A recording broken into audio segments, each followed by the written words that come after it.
গত কয়েকদিন ধরেই কখনো চড়া রোদ আবার কখনো মেঘ ছায়া। যাই হোক না কেন, গুমোট একটা গরম কিন্তু বেশ অনুভূত হচ্ছে। তাই ভাবলাম এই গরমের দুপুরে ঠান্ডা ঠান্ডা বেলের শরবত হলে কেমন হয়। আসলে কদিন আগেই বেলগুলো পেকে গাছের তলায় পড়েছিল।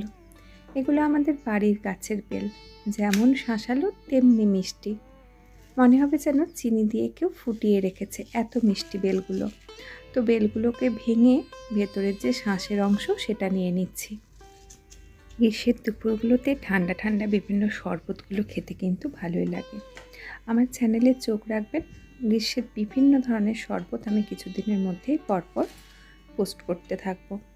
তো এখানে আমি 3টে বেলের ভেতরের যে শাঁসটা সব অংশগুলো একটা বাটির মধ্যে নিয়ে নিয়েছি। আর দিয়ে দিচ্ছি জল। আমি এখানে ফ্রিজের ঠান্ডা জল ইউজ করছি, আপনারা যদি নর্মাল জল ইউজ করতে চান সেটাও করতে পারেন।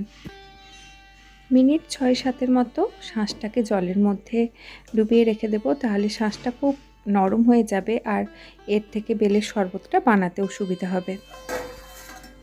মিনিট 6-7 হয়ে গেছে আর শাঁসটা কিন্তু ভালো মতো নরম হয়ে গেছে। এমনি পাকা বেলের শাঁস খুব নরম, আর জলের মধ্যে একটুক্ষণ রেখে দিলে খুব তাড়াতাড়ি নরম হয়ে যায়। তো জলের মধ্যে এইভাবে শাঁসটাকে ভালো করে মিশিয়ে নিচ্ছি।